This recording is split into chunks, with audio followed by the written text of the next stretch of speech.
Do you ever have one of those days where you're really dissatisfied with the end result of your sketch and you wonder if it was worth going out at all in the first place? Well, today was one of those days for me, where I was quite disappointed with my finished work, and I'm interested to hear how it affects other artists, if you feel like leaving a comment. This is Felixstowe Pier, on the east coast of England, and the little red umbrellas are part of the Boardwalk, a cafe bar situated within the pier itself. I've recently been going straight in with pen instead of sketching out the rough shapes in pencil, which I quite often ignored anyway, so deemed it a bit of a waste of time bothering. But it hasn't been without its challenges, and quite often I've made mistakes with the positioning of my first few lines, getting the angles or the proportions wrong. So this time I tried to be more careful at the start, and it was all going quite well until I drew that window. And this is a prime example of when I should follow my own advice and not just look at the window itself, but also the negative space around it.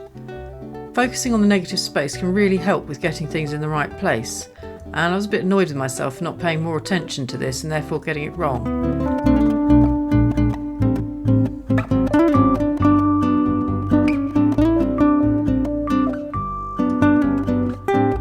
It's January and about 8 degrees Celsius, but it actually feels a bit warmer in the sun.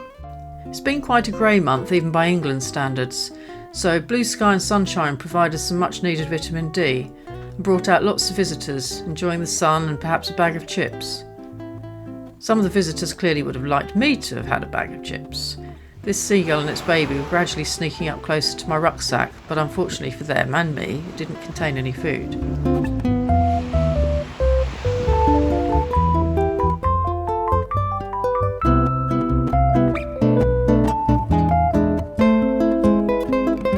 I'm using a TWSBI Eco pen with platinum carbon ink on a CY to Brighton 350 GSM A4 sketchbook.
Here I'm just hinting at what's behind the railing, mainly tables and chairs, but I can't really see it properly, and a good tip I heard from another YouTuber, sorry I can't remember who it was now, but they said if you see a muddle, draw a muddle, and that's exactly what I'm doing here. Once the line work was complete, I used my Winsor & Newton pocket field box with professional grade paints and a set of Famiri travel brushes. I've mentioned these before. I like them more than some of the other brands I have because the handles actually screw onto the body rather than just a push fit, which sometimes gets loose while I'm painting.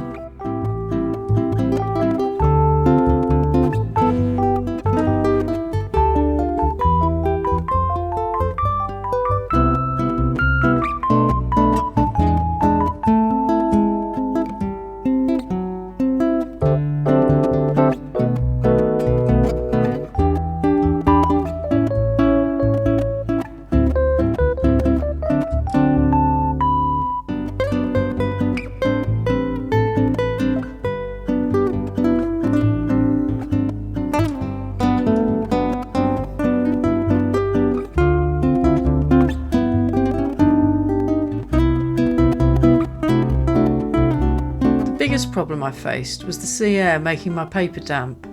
As I found before, it makes it almost impossible to get any sort of definition, and trying to add shadow, especially under the pier, was quite futile. When this happens, I usually just admit defeat and add a bit of shadow and maybe some highlights when I get home and the paper's completely dry.